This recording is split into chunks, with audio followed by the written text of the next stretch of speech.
السلام علیکم ورحمۃ اللہ نحمدہ ونصلی علی رسولہ الکریم اما بعد فاعوذ باللہ من الشیطان الرجیم بسم اللہ الرحمن الرحیم رب اشرح لی صدری ویسر لی امری واحلل عقدۃ من لسانی یفقہوا قولی۔ سورہ الانفال ہے، پارہ نمبر 10 آیت نمبر 45 سے انشاءاللہ شروع کرنا ہے۔ یا ایھا الذین آمنو، اے وہ لوگو جو ایمان لائے ہو، اذا جب لقیتم تم ملاقات کرو یعنی تمہارا آمنا سامنا ہو، فئۃً کسی جماعت سے، فثبتوا تو ثابت قدم رہو، وذکروا اور یاد کرو اللہ کو کثیرن بہت زیادہ، لعلکم تاکہ تم تفلحون تم فلاح پا جاؤ۔ تو اب یہاں سے مومنین کو دراصل جنگ کے بارے میں یہ احکامات دیے جا رہے ہیں کہ، اور پھر ہم یہ دیکھیں گے کہ کچھ احکامات ایسے ہیں جو ان کو کرنے ہیں اور کچھ آگے ایسے ہیں جو کہ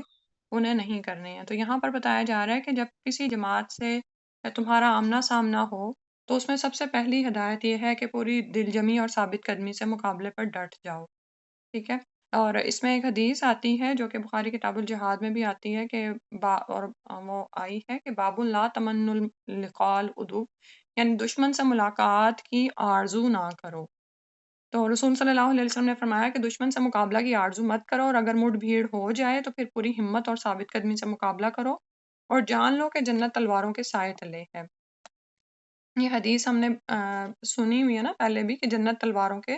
سائے تلے ہے، یعنی جہاد کا نتیجہ ایک جو ہے مومن کو کیا ملتا ہے جب وہ اللہ سبحانہ و تعالیٰ کے لیے کر رہا ہوتا ہے، کہ پھر اس کے لیے جنت ہے۔ لیکن اصل میں بات یہ ہے کہ جو حدیث سے سمجھ آ رہی ہے وہ یہ کہ انسان بڑھ بڑھ کے دعوے نہ کرے اور نہ یہ تمنا کرے، ٹھیک ہے۔ بعض اوقات کیا ہوتا ہے کہ ہم عافیت میں ہوتے ہیں اور کسی جگہ پر ہمیں پتہ چلتا ہے کہ لوگ بڑے خوف میں ہیں اور یہ ہیں، تو ہم اسے سمجھتے ہیں کہ شاید وہ زیادہ اچھے حال میں ہیں کہ وہ آزمائے جا رہے ہیں، کچھ ہوتا ہے نا ایسے بعض اوقات خیال آتا ہے، تو ہم کیا کریں۔ تو ہر شخص کو اس کی شاکلہ میں، یعنی اس کے جو اس کا مرکز ہوتا ہے نا، مرکز کار ہوتا ہے، یعنی جو کام کرنے کا اس کا مرکز ہے، اس میں آزمایا جا رہا ہوتا ہے، ٹھیک ہے۔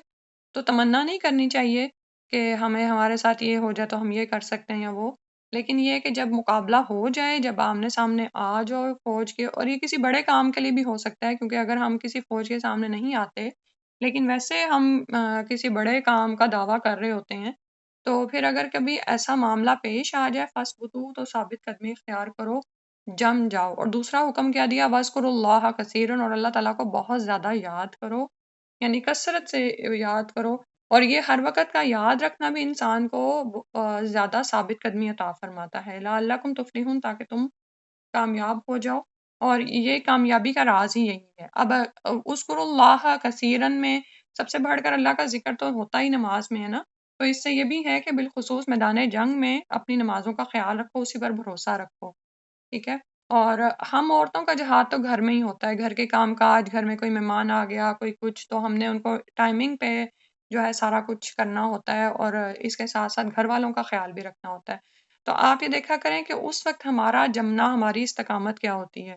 کہ ہم کیا جذباتی طور پر بھی خود کو کنٹرول رکھتے ہیں، جسمانی طور پر اور ذہنی طور پر بھی، ٹھیک ہے۔ کیونکہ بعض اوقات ہم پر جب کوئی چیلنج درپیش ہوتا ہے نا، یعنی ایک دم سے اگر ہمیں خبر ملے کہ فلاں گھر پہ آ رہا ہے اور فلاں ہو رہا ہے، تو بعض اوقات آپس میں ہی تعلقات بگڑ رہے ہوتے ہیں لوگوں کے ساتھ، یعنی اپنے بچوں کو ہم ڈانٹ رہے ہوتے ہیں یا جذباتی طور پر ہم شٹر ہو جاتے ہیں، تو پھر ہمارا کلام بھی بدل جاتا ہے، نعوذ باللہ۔ اور پھر یہ کہ نمازوں کا دھیان، یہ جو اذکروا اللہ کثیرا ہے نا، تو جنگ، بالخصوص جنگ کے میدان میں نماز کی خاص تلقین ہے، یعنی ذکر کا، اس کو نہیں چھوڑا جا سکتا۔ اور پھر ہم جو ہے وہ بھی پڑھ چکے ہیں کہ نماز جو ہے وہ ایسی حالت میں رسول صلی اللہ علیہ وسلم نے صحابہ کرام کے ساتھ کیسی نماز پڑھی تھی نا، کہ 2 رکعتیں ادا کی اور نبی نے پوری پڑھی، اور دوسری جماعت آ کے پھر اس کی جگہ پر کھڑی ہوئی تھی۔ تو کہاں کہ اگر گھر میں ہمارے مہمان آئیں تو کیسے لوگ آرام سے جو ہے وہ نمازوں کو ڈیلے کر رہے ہوتے ہیں، بعض اوقات ہم ہی کر رہے ہوتے ہیں، استغفر اللہ، اللہ تعالیٰ ہمیں معاف فرمائے۔ اور یا پھر یہ کہ فرض پڑھ لیے تو سنتوں کو چھوڑ دیتے ہیں اور پھر یاد بھی نہیں رہتی کہ وہ پڑھنی تھی۔ اور اللہ کا ذکر جو ہے نا، یہ بڑی ہی اہم چیز ہے، بہت ضروری ہے، ثابت قدمی اور ذکر الہی، ٹھیک ہے۔ اور ثابت قدمی کے لیے یاد رکھیں کہ جیسے نماز کا یہ بھی ذکر ہو رہا تھا نا، تو یہ تک آتا ہے، ایک حدیث کا مفہوم ہے کہ اگر کوئی شخص کچھ نمازیں پڑھ لیتا ہے لیکن کچھ چھوڑ دیتا ہے نا، تو اس کی پڑھی ہوئی نمازیں بھی کارت جاتی ہیں۔ جیسے ہم پڑھتے ہیں نا کہ عصر کی نماز جس کی چھوٹ گئی، اس کا تو گھر بار اہل و عیال سب کچھ ہی لٹ گیا، تو یعنی ثابت استقامت کتنی ضروری ہے، اور نماز کا جو پڑھنا ہے وہ اس کے قیام میں ہے، یعنی اور قیام کیا ہے کہ 5 وقت کی نمازیں ہوں گی تو وہ پھر قائم ہوں گی۔ لیکن اگر کوئی شخص ظہر، عصر، مغرب پڑھ رہا ہے اور فجر اور عشاء چھوڑ رہا ہے تو اس کی وہ پڑھی ہوئی نمازیں بھی کارج جائیں گی، وہ بھی قبول نہیں ہوں گی۔ یہ یعنی مجھے اتنی ڈراؤنی بات لگی کہ ہم کیسے آرام سے یہ سوچ رہے ہوتے ہیں کہ اچھا ابھی میں تھوڑی سی نمازیں پڑھ رہی ہوں، پھر ایک وقت آئے گا کہ سب پر استقامت اختیار کر لوں گی۔ تو استقامت ثابت قدمی بہت زیادہ ضروری ہے، ساری ہی نمازیں پڑھی جائیں اور جو بھی کام ہم کر رہے ہیں اس کو پورے احسن طریقے سے کیا جائے۔ اور جہاں تک ذکر الہی کا تعلق ہے، اس میں آپ یہ دیکھیں کہ جب ہم دین سے جڑے ہوئے ہوتے ہیں نا، یعنی چلو ہمارے بندے ایک آدھی کلاس ہم لے ہی رہے ہوتے ہیں، کسی کو پڑھا رہے ہیں یا کوئی یا کوئی جو ہے ہمیں پڑھا رہا ہے، تو بعض اوقات ہم اس کو اتنا زیادہ سفیشینٹ جانتے ہیں کہ اس کے بعد جو خاص طور پر اللہ کا ذکر کرنا ہے نا وہ ہم سے جاتا رہتا ہے، ٹھیک ہے؟ جیسے دنیا کے امتحانات بھی ہوتے ہیں، اسی طرح آپ کے قرآن کے امتحانات ہو سکتے ہیں، یا آپ کے حدیث کی کلاسز ہو سکتی ہیں جس میں آپ کو باقاعدہ چیک کیا جاتا ہے، امتحان لیا جاتا ہے، یا آپ کوئی ڈگری وغیرہ حاصل کر رہے ہیں دینی معاملات میں، تو کیا ہوتا ہے کہ اس کی تیاری میں ہم اتنے زیادہ ہو جاتے ہیں کہ ہمارے ذکر اذکار بھی جاتے رہتے ہیں، بعض اوقات ہم نمازوں کو بھی چھوڑ رہے ہوتے ہیں، استغفر اللہ۔ تو یہاں پہ تو فرمایا جا رہا ہے کہ جب جنگ میں آمنا سامنا ہو تو اللہ تعالیٰ کا بہت زیادہ ذکر کرو۔ تو کتنی زیادہ اہمیت ہے اللہ کا ذکر کرنے کی کثرت کے ساتھ، اور یہی وجہ ہے کہ آپ دیکھتے ہیں کہ بعض اوقات دینی مدارس سے نکلنے والے بہت سے جو طلباء ہوتے ہیں ان کا اللہ کے ساتھ مضبوط تعلق نہیں ہوتا، یا اس کو چھوڑیں آپ یہ بھی سوچ سکتے ہیں کہ بچپن سے لے کر ہم بڑے ہونے تک بیک ہوم میں اسلامیات کی ایک کتاب پڑھتے رہے، ٹھیک ہے؟ اور اسی طرح وہاں پر اور یہاں پر بھی جو ہے وہ مدارس میں حافظ قرآن کتنے زیادہ بچے نکلتے ہیں، اور بہت سارے بچے مسلح بھی کروا رہے ہوتے ہیں، لیکن اللہ کے ساتھ ان کا تعلق یا تقوی کتنے بچوں میں نظر آ رہا ہوتا ہے؟ یا دوسروں کی تو مثال چھوڑیں، ہم اپنے آپ کو ہی لے لیں۔ اور میں یہ دیکھ رہی تھی کہ ایک لیول ایسا آتا ہے کہ جب آپ دینی تعلیم حاصل کر رہے ہوتے ہیں نا، تو اس میں اور دنیاوی تعلیم میں، یا اگر آپ کوئی دنیاوی کام کر رہے ہیں اور ایک طرف آپ دینی کام کر رہے ہیں، یعنی ایک بندہ ہے اگر وہ کسی اسکول میں جاب کر رہا ہے اور ایک بندہ ہے جو مسجد میں جاب کر رہا ہے، دونوں ہی کما رہے ہیں، تو ایک درجہ ایسا آتا ہے کہ وہ بس پھر کام ہی کر رہے ہوتے ہیں، وہ جو اللہ تعالیٰ کے ساتھ قلبی تعلق ہوتا ہے نا وہ نہیں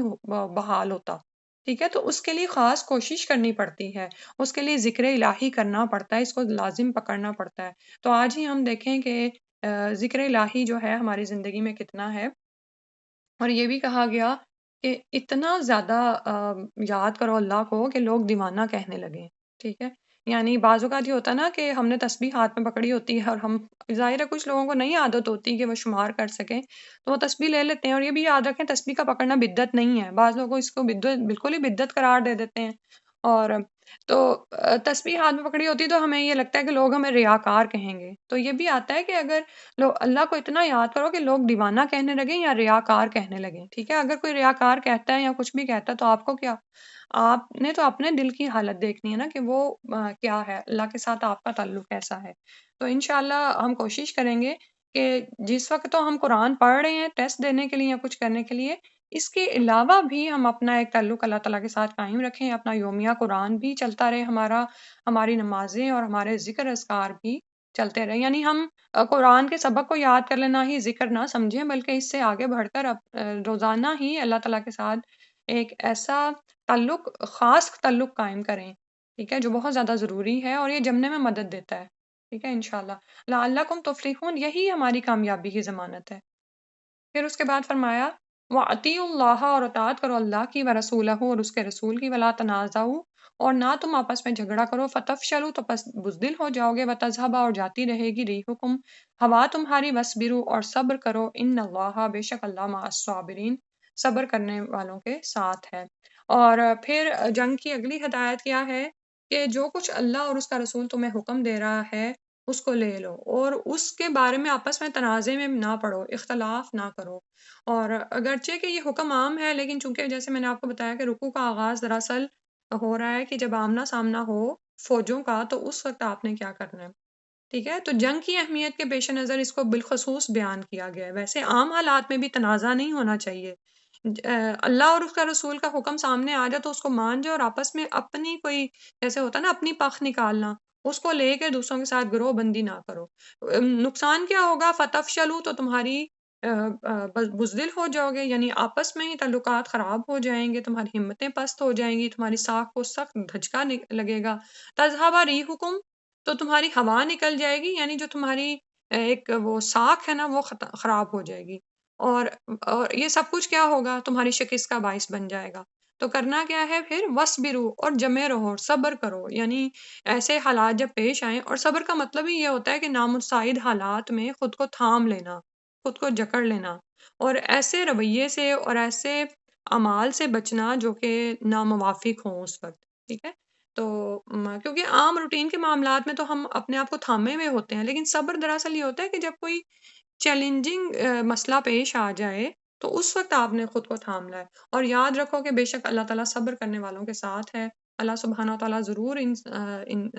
مدد فرماتے ہیں جب انسان صبر کے ساتھ جم جاتا ہے، قائم ہو جاتا ہے، اور بس ایک نیت بنانے کی دیر ہوتی ہے۔ آپ دیکھتے ہیں کہ آپ جب کہتے ہیں کہ ہاں مجھے اللہ اور اس کے رسول کی اطاعت کرنی ہے، مجھے جھگڑا نہیں کرنا، اور حقیقتاً اللہ سبحانہ و تعالیٰ پھر آپ کی مدد کو آ جاتے ہیں۔ پھر اس کے بعد فرمایا وَلَا تَكُونُوا، اور نہ تم ہو جاؤ کالذین، ان لوگوں کی طرح خرجوا جو نکلے من دیارہم اپنے گھروں سے، بطرًا اتراتے ہوئے، ورئاء اور دکھاتے ہوئے، دکھاوا کرتے ہوئے، الناس لوگوں کو، ویصدون اور وہ روکتے ہیں، عن سبیل اللہ اللہ کے راستے سے، واللہ بما یعملون محیط، اور اللہ ساتھ اس کے جو وہ عمل کرتے ہیں اس کا احاطہ کیے ہوئے ہیں، ٹھیک ہے؟ اس سے پہلے کچھ وہ ہدایات دی گئیں جن کو کرنا ہے، اب یہاں پہ اس آیت میں وہ کچھ کہا گیا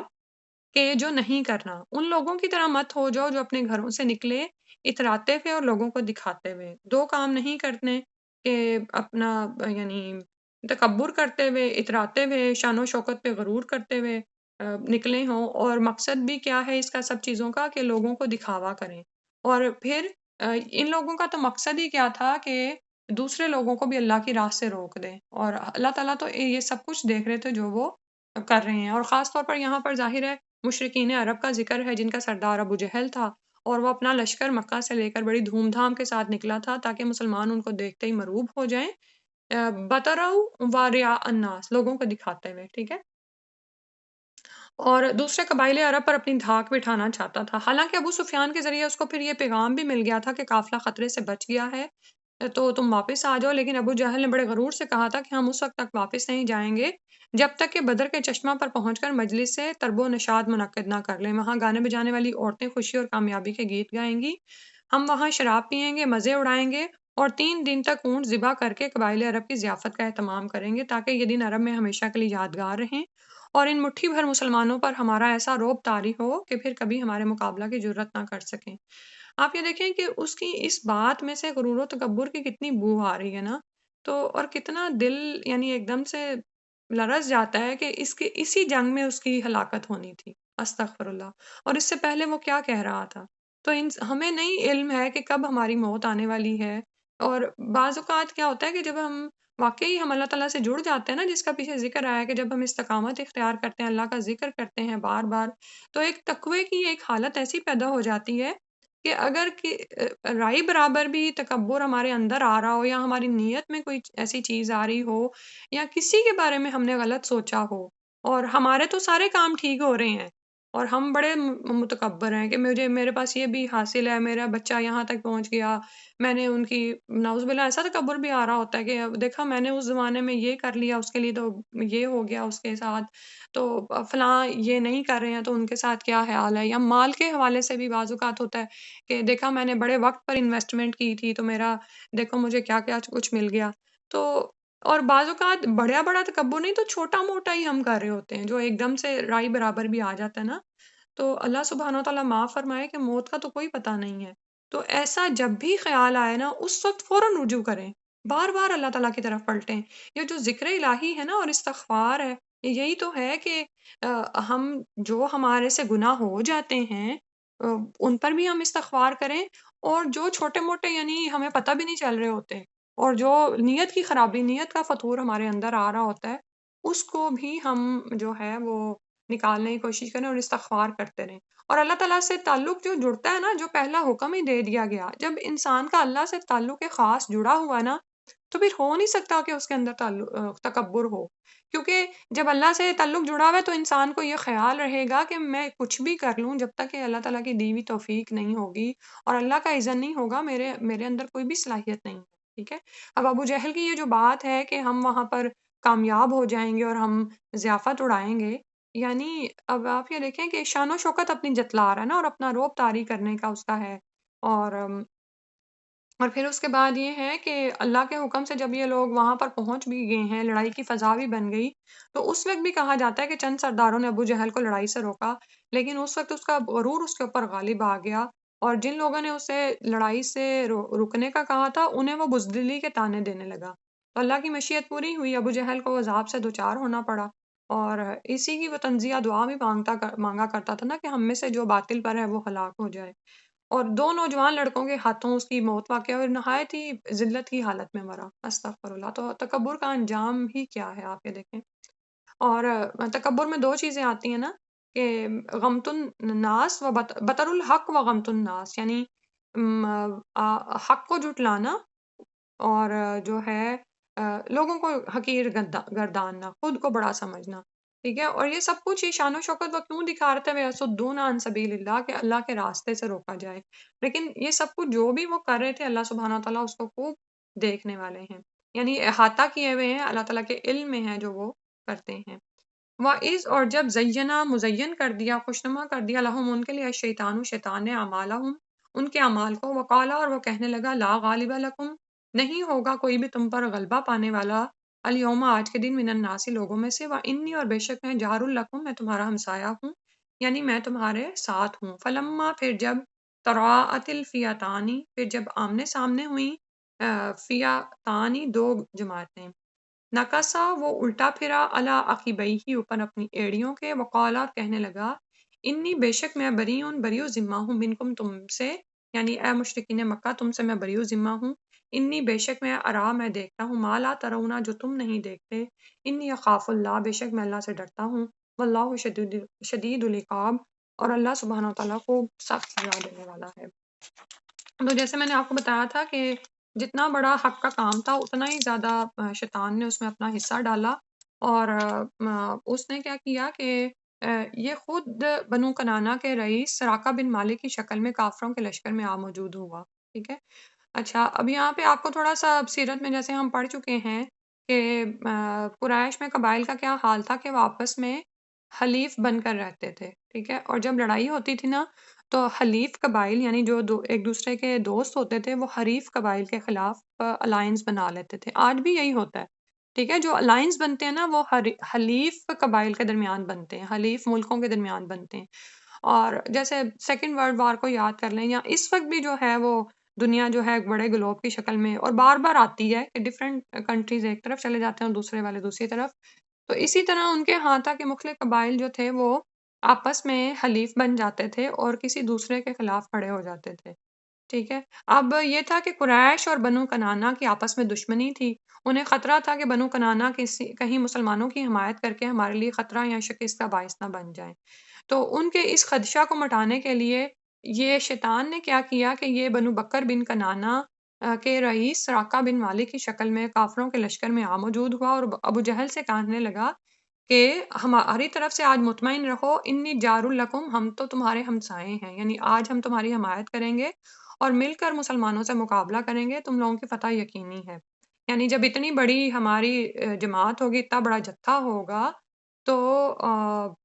تم تو جیت جاؤ گے۔ اور پھر جب میدان گرم ہوا اور جماعتیں آمنے سامنے ہوئیں، فلما تراءت الفئتان نکص علی عقبیہ، تو وہ اپنی ایڑیوں کے بل واپس کو پلٹا، اس نے فرشتے بھی اترتے دیکھ لیے تھے مسلمانوں کی مدد کے لیے، تو کہنے لگا، سوچنے لگا کہ اب تو مشرکین کی شکست یقینی ہے، تو وہاں سے جانے لگا۔ اس وقت ابو جہل نے کہا، عین مشکل کے وقت اب کہاں بھاگتے ہو؟ تو کہنے لگا، جو کچھ مجھے نظر آ رہا ہے وہ تم نہیں دیکھ سکتے، یہ کہہ کر وہ چلتا بنا، ٹھیک ہے؟ تو اب یہ نہیں اس نے بتایا اس وقت بھی کہ تمہاری ہلاکت ہونے والی ہے، اور کہنے لگا کہ میں تو اللہ سے ڈرتا ہوں، اور یہ بھی اس کا جھوٹ ہی ہے، واللہ شدید العقاب، اور اللہ تعالیٰ کا عذاب جو ہے وہ سخت ہے، یعنی عین وقت پر وہ دھوکہ دے کر چلا گیا۔ لیکن اس سے ہمیں جو ہے شیطان کا کردار پتہ چلتا ہے کہ کس طرح سے وہ ایسی بڑے بڑے کاموں کے درمیان حائل ہوتا ہے، اور کیسے انسان کی یعنی شر پر ہمت بندھا رہا ہوتا ہے، نعوذ باللہ من ذالک۔ یہاں تک انشاءاللہ تلاوت سنتے ہیں، رکوع ہوا ہے پورا الحمدللہ۔ آیت نمبر 45 سے شروع ہوگا۔ يا أيها الذين آمنوا إذا لقيتم فئة فاثبتوا واذكروا الله كثيرا لعلكم تفلحون وأطيعوا الله ورسوله ولا تنازعوا فتفشلوا وتذهب ريحكم واصبروا إن الله مع الصابرين ولا تكونوا كالذين خرجوا من ديارهم بطرا ورئاء الناس ويصدون عن سبيل الله والله بما يعملون محيط وإذ زين لهم الشيطان أعمالهم وقال لا غالب لكم اليوم من الناس وإني جار لكم فلما تراءت الفئتان نكص على عقبيه وقال إني بريء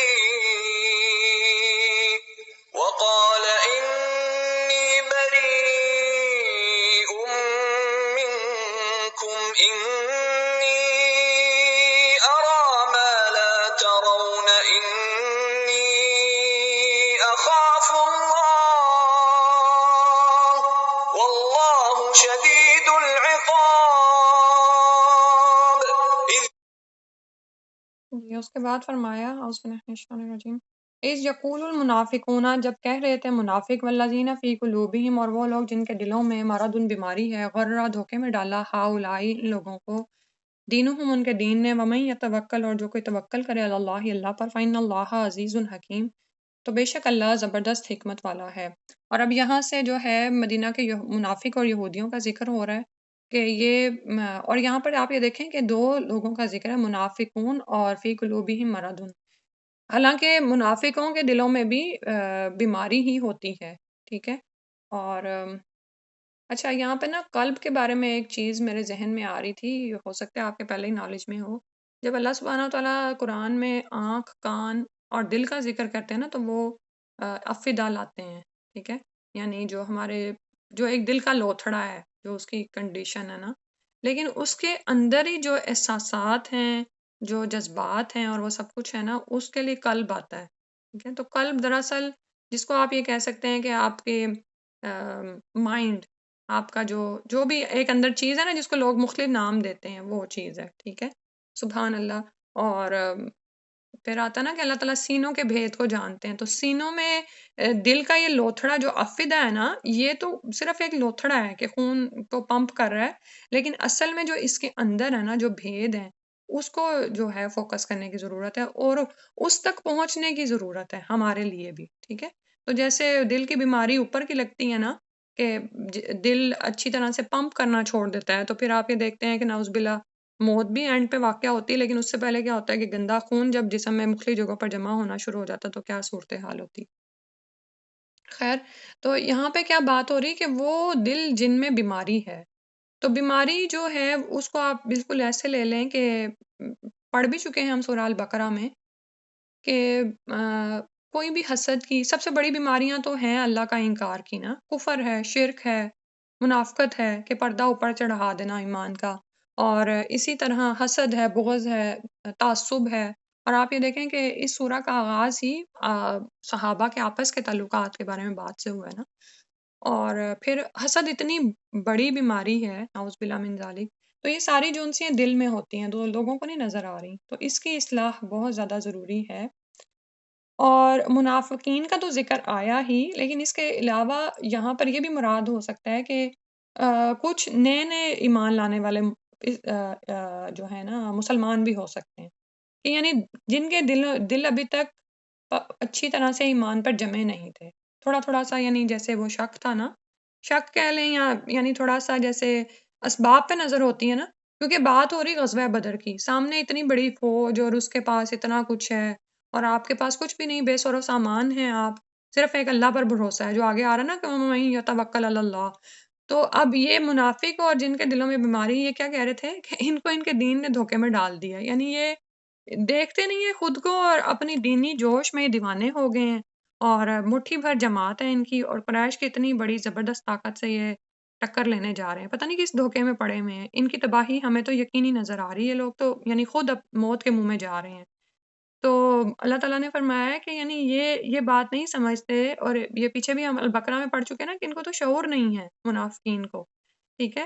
کیونکہ وَمَن يَتَوَکَّلْ عَلَى اللَّهِ فَإِنَّ اللَّهَ عَزِیزٌ حکیم، کہ جو اللہ پر بھروسہ کرتا ہے نا، تو یاد رکھو کہ اللہ ہی زبردست ہے، وہ مدد فرماتا ہے مومنین کی، جب کوئی اس پر توکل کر لیتا ہے نا تو اللہ تعالیٰ مدد کو آتے ہیں، اور مدد کرنے پر وہ غالب ہے، وہ تمام طریقے بھی جانتا ہے، اور وہی حکیم ہے، خوب حکمت والا ہے۔ تو یہ اللہ کی حکمت تھی کہ حق و باطل کا ایک میدان برپا کیا، اور اگر اللہ تعالیٰ چاہتے تو وہ عزیز ہیں، زبردست ہیں، کہ مسلمانوں کے بغیر ہی اسلام کا بول بالا کر دیتے، ٹھیک ہے؟ تو یہاں پر اصل میں جو بات ہے، جو جس کا ذکر دوبارہ آیا منافقین کا، اور فی قلوبہم مرض، تو اپنے اپنے دلوں کو چیک کرنے کی ضرورت ہے، اور آپ یہ دیکھیں کہ دل ایک ایسی چیز ہے نا، ہو سکتا ہے آپ کے جو افئدہ ہے نا اس کو کوئی کھولے اور اس کو چیک کرے کہ بھی دل ٹھیک سے کام نہیں کر رہا، لیکن اس کے اندر جو چیز ہے نا، وہ تو اللہ تعالیٰ نے ایسے پردوں میں رکھا ہے کہ کوئی نہیں جان سکتا۔ جیسے ابھی نیت ہی کی بات ہو رہی تھی نا، کہ جیسے ہم نے تسبیح ہاتھ میں پکڑی اور ہم ہر وقت ہی تسبیح کرتے رہتے ہیں تو کوئی بات نہیں، لوگ آپ کو چاہے دیوانہ کہیں، چاہے آپ کو ریاکار کہیں، لیکن آپ تو جانتے ہیں نا کہ آپ ایسے نہیں ہیں، ٹھیک ہے؟ تو آپ یہ دیکھیں کہ جس طرح اللہ سبحانہ وتعالیٰ پردوں میں رکھتے ہیں نا اس دل کو، تو ہر کوئی اپنے اپنے دل کی کیفیت کو خود ہی جان سکتا ہے کہ میرا اللہ کے ساتھ قلبی تعلق کیسا ہے، دین کے بارے میں اگر کوئی شک شبہ ہے تو میں اس کو نکالوں، ٹھیک ہے؟ یعنی ایسا تو نہیں کہ میرے اندر کوئی ایسی منافقت ہے یا کچھ ہے، اور یہ کہ ہمارا ایمان کیسا ہے، کیونکہ یہ جو توکل کا ذکر آیا ہے نا، جب ایمان ہوتا ہے نا تو اللہ تعالیٰ کے حکموں پر عمل کرنا آسان ہو جاتا ہے، جب توکل ہوتا ہے نا کہ نہیں اللہ مجھے رسوا نہیں کرے گا، جب میں اس راہ پر ہوں تو اللہ سبحانہ و تعالیٰ میری مدد فرمائیں گے، اللہ تعالیٰ مجھے رسوا نہیں کریں گے، تو پھر انسان جم جاتا ہے۔ پھر فرمایا ولو ترا، اور اگر تو دیکھے اس جب یتوفا نکالتے ہیں الذین، وہ لوگ کفروا جنہوں نے کفر کیا، یعنی ان کی جانیں جب نکالی جاتی ہیں، الملائکۃ فرشتے، یعنی فرشتے یہاں پر سبجیکٹ ہیں، فاعل ہیں، یضربون وہ مارتے ہیں، وجوہہم ان کے چہروں کو، و ادبارہم اور ان کی پیٹھوں کو، دبر کی جمع ہے، وذوقوا اور وہ کہتے ہیں چکھو، عذاب الحریق بھڑکتے ہوئے عذاب کا مزہ، یعنی جلنے کی سزا بھگتو اب۔ اور اللہ تعالیٰ فرما رہے ہیں کہ یعنی بات جو ہے غزوہ بدر کی ہو رہی ہے، لیکن اس کو عمومی معنوں میں بھی لیا جا سکتا ہے۔ تو کافروں کی طرف روئے سخن ہے کہ غزوہ بدر میں جو مارے گئے تھے، کہ جب فرشتے ان کی جانیں نکال رہے تھے اور ان کے چہروں اور ان کی پشتوں پر چوٹیں لگا رہے تھے، ٹھیک ہے؟ اور جب وہ جانیں نکال رہے ہوتے ہیں تو نعوذ باللہ، ایک تو یہ کہ مار پڑ رہی ہے، جانیں کھینچی جا رہی ہیں، اور ساتھ میں یہ کہنا کہ بھڑکتے ہوئے عذاب کا مزہ چکھو، یعنی جو تم کرتے تھے آج تمہیں تمہارے اعمال ہی کی سزا مل رہی ہے، اس کو آپ چکھو۔ استغفر اللہ واتوب الیہ۔ اور یہ کافروں کے لیے یہی معاملہ ہوتا ہے، جیسے حدیث کی روایات سے بھی ہمیں پتہ چلتا ہے کہ جب کسی ایسے کافر شخص کی یا برے انسان کی روح قبض کی جاتی ہے تو فرشتے اس کو مار مار کر اس کی جانیں نکالتے ہیں، اور اس کی روح جو ہے وہ جسم کے اندر دوڑتی ہے، بچتی ہے، وہ باہر نکلنا نہیں چاہتی، ٹھیک ہے؟ اور تکلیف کا یہ عالم ہوتا ہے کہ جیسے گیلی روئی کو کانٹوں بھری کسی شاخ پر ڈال دیا جائے اور پھر اس کو کھینچا جائے تو پور پور سے جان نکالی جاتی ہے، اور وہ اس طرح وہ چکھ رہے ہوتے ہیں استغفر اللہ اس عذاب کا مزہ۔ اور پھر یہ جو آ رہا ہے نا یضربون وجوہہم وادبارہم، اس پر ہمارا ایمان ہے کہ فرشتے یہ کرتے ہیں، ایسے ہی جانیں نکالی جاتی ہیں، اور ہمارا اس پہ بھی ایمان ہے کہ قبر کا عذاب برحق ہے، ٹھیک ہے؟ یعنی ہم یہ نہیں کہیں گے کہ دکھاؤ کہاں نظر آ رہی جان نکلتی اور کہاں فرشتے ہیں، اور یہاں پھر یہ کہ نعوذ باللہ، اب دیکھیں ایسی باتوں کا اور ان چیزوں کا بھی مذاق بنایا جاتا ہے۔ پھر یہ کہ قبر میں کہاں، میں نے تو قبر کھودی تو میں نے تو کوئی گھڑا نہیں دیکھا، قبر ہی تو مومن کے لیے جنت کا باغ بن جاتی ہے، اور کافر کے لیے جہنم کا گھڑا بن جاتی ہے۔ تو کوئی اگر کہے کہ میں نے تو نہیں دیکھا، تو اس سے کیا، یہ تو واقعی نہیں دیکھا کسی نے، لیکن اللہ تعالیٰ دنیا میں دکھاتے بھی ہیں. لیکن ایمان کیا ہے؟ غیب پر ایمان ہمارا یہی ہے کہ ہم اس پر پورا ایمان لاتے ہیں. اللہ تعالیٰ ان لوگوں میں شامل نہ فرمائے، آمین یا رب العالمین. اور پھر وہ کہتے ہیں کہ ذالکہ یہ بوجہ اس کے جو قدمت آگے بھیجا ایدیکم تمہارے ہاتھوں نے، وَأَنَّ اللَّهَ لَيْسَ بِظَلَّامٍ لِّلْعَبِيدِ اور نہیں، اور بے شک اللہ نہیں ہے ظلم کرنے والا بندوں پر. اور وہ ساتھ ساتھ کیا کہتے ہیں کہ یہ اللہ تعالیٰ تم پر ظلم نہیں کوئی کر رہے، یہ تمہارے اپنے ہی اعمال کی شامت ہے جو تم پر آ رہی ہے اور جو تمہیں ان حالات سے گزارا جا رہا ہے، نعوذ باللہ. اور اب یہ آخرت کے دائمی عذاب کا مزہ تم چکھو گے. یہ تمہارے اپنے اعمال تھے کہ تم نے دنیا کی بڑی حقیقت کو جھٹلایا، تم شرک میں پڑے، اللہ کا تم نے انکار کیا. تو اور یہاں پر یہ جو بات آ رہی ہے نا لیسا بظلام للعبید، تو کہ اللہ تعالیٰ اپنے بندوں پر ظلم کرنے والا نہیں ہے. مشرکین آپ کو جانتے ہیں نا کہ اللہ کے ساتھ شریک ٹھہراتے تھے اپنی دیوی دیوتاؤں کو، اور اپنے دیوی دیوتاؤں کے بارے میں انہوں نے ایسی باتیں مشہور کر رکھی تھیں کہ اگر کوئی تم اس طرح کرو گے تو تم پر دیوتا کی مار پڑے گی اور ہلاکت آئے گی، اور ایسی بڑی ڈراؤنی باتیں نا. تو اور بعض اوقات کیا ہوتا ہے کہ ہم بھی یہی کر رہے ہوتے ہیں کہ اللہ کے بارے میں کوئی محبت یا رحمت کی بات بتانے کے بجائے ہم بھی یہی کہہ رہے ہوتے ہیں کہ اللہ تعالیٰ بہت سزا دینے والے ہیں. ٹھیک ہے، اللہ تعالیٰ سزا دینے والے ہیں، لیکن وہ بتا دیا گیا ذالکہ بما قدمت ایدیکم، یہ تمہارے اپنے اعمال کی شامت ہوتی ہے. تو دراصل مشرکین مکہ کو یہ بھی بتایا جا رہا ہے اور ہم سب کو بھی کہ یہ جو